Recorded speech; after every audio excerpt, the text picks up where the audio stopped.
The National Defense Authorization Act, which Congress finished just days ago, moves the marker on several matters peripherally connected to the armed forces, but also in some big defense areas. Covington and Burling attorneys Alex Hastings and Michelle Pearce join me now with their latest analysis. Michelle, good to have you back. Thanks. It's great to be back. Nice to see you. And Alex, good to have you in studio as well. Great to be with you. Let's start with the big picture here, because there's a lot of specific provisions throughout this bill. But what fundamentally is Congress and the national security establishment, which informs much of what happens in the NDAA, what are they all saying with this year's bill? Michelle? There is a lot going on in this bill. As I look at the bill, there are some themes that kind of emerge in terms of national security.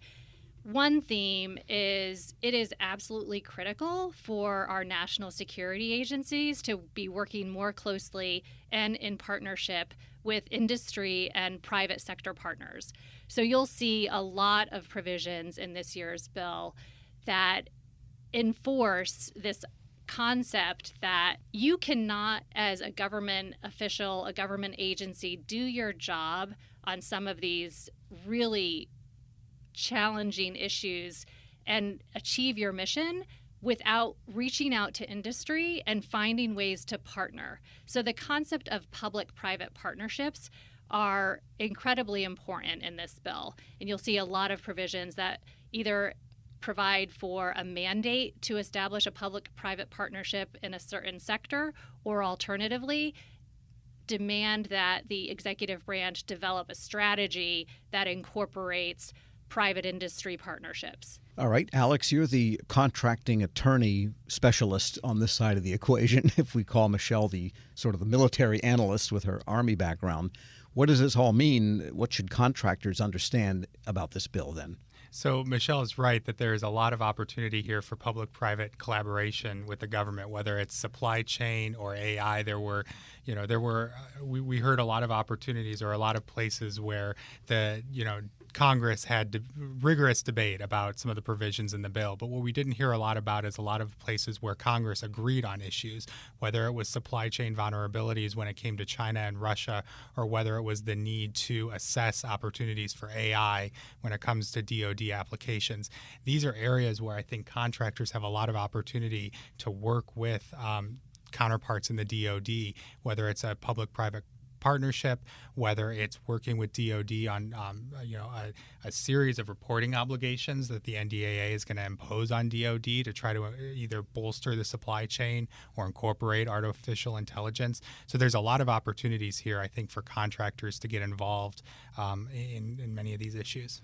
And there is a specific theme of Pacific deterrence initiatives, but that also takes place elsewhere in the NDAA. For example, I thought fairly significant provision, you can't do business with DoD if in the past 5 years you've done business with China. And I don't know how many defense contractors that actually affects, but it's kind of maybe more of a notice to other companies, take your pick. Yes, and there's a series of those restrictions in the NDAA. So there's broad restrictions like that. There's also more specific restrictions that relate to batteries or critical minerals. It really is. It's a sort of a warning sign, a warning shot to contractors to look critically both at their supply chains and at who they do business with and their ownership structures to ensure that foreign influence in their structure and in their business partners are identified, to make sure that as these restrictions continue to increase, that they're aware of them and track them closely. We're speaking with Alex Hastings and Michelle Pearce. They specialize in defense issues at the law firm Covington and Burling.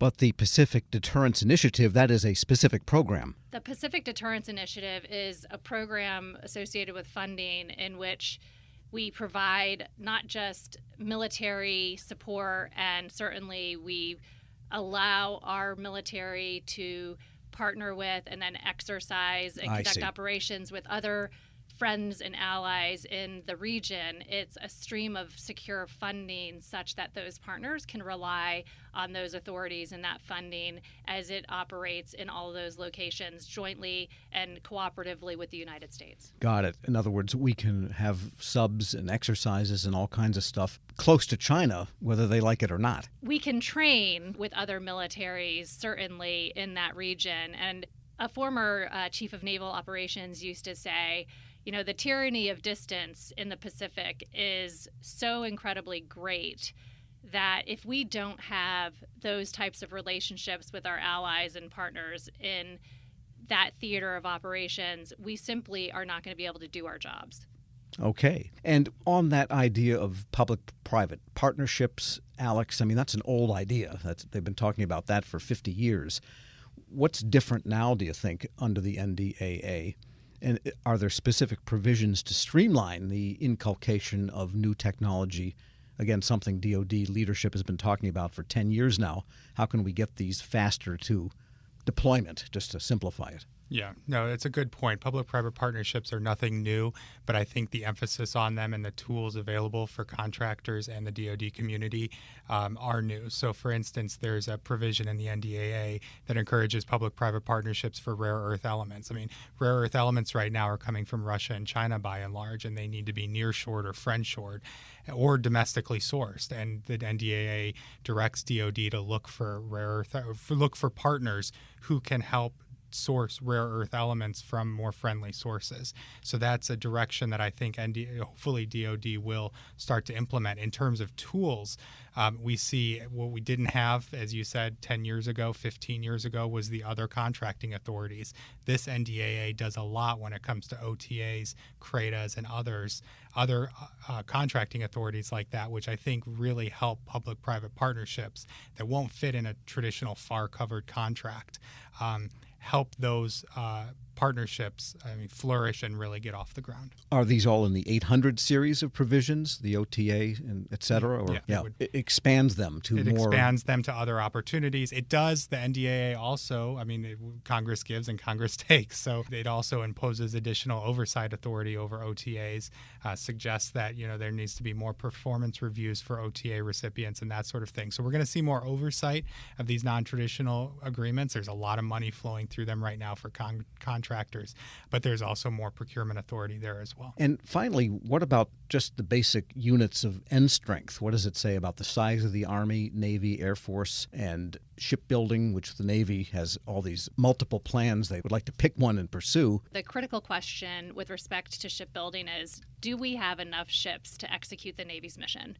There is widespread disagreement on that, but I think, in my view, reassessing based on military operations, both in the Indo-Pacific and certainly in the Middle East right now, is critically important. We should always be reassessing and reviewing those plans and those numbers of ships and capabilities related to those ships and what they deliver. Separately, I also think that as we look forward to, what are we going to anticipate in the coming months in terms of Congress, you're going to see continued emphasis on all of these priorities that we've outlined in this year's bill. We are going to see continued scrutiny of sourcing, material supplies, the numbers of ships, because we don't have enough ships right now to execute, missions continuously all around the world. We need more. And in terms of other just mission critical capabilities related to critical minerals and other supplies, we don't have enough of those. So ensuring that we have a strong defense industrial base is a key objective, not just of the Department of Defense national security strategies, but generally speaking, it will remain a significant item of interest in the next Congress, both from Democrats and from Republicans. There are hardware dollars, though, in that $888 billion. There's plenty to buy stuff at this point. Sure, but how you prioritize those dollars, sometimes there's agreement with the administration and sometimes there is disagreement. And ultimately, as I have seen the process play out from both working on the defense authorization committees and appropriations committees, we tend to come to compromises and agreement even when it doesn't appear that that is likely to happen. And we typically work very closely together to get those differences resolved in order to get the bills passed. And if we could just build an aircraft carrier in 2 years, we'd really be on top of things, huh? That would be remarkable. Michelle Pearce and Alex Hastings are attorneys with Covington and Burling. Thanks so much for joining me. Thank you. Great to be here. Great to be here. Thanks so much. We'll post this interview at federalnewsnetwork.com/Federal Drive. Hear the Federal Drive on demand. Subscribe wherever you get your podcasts.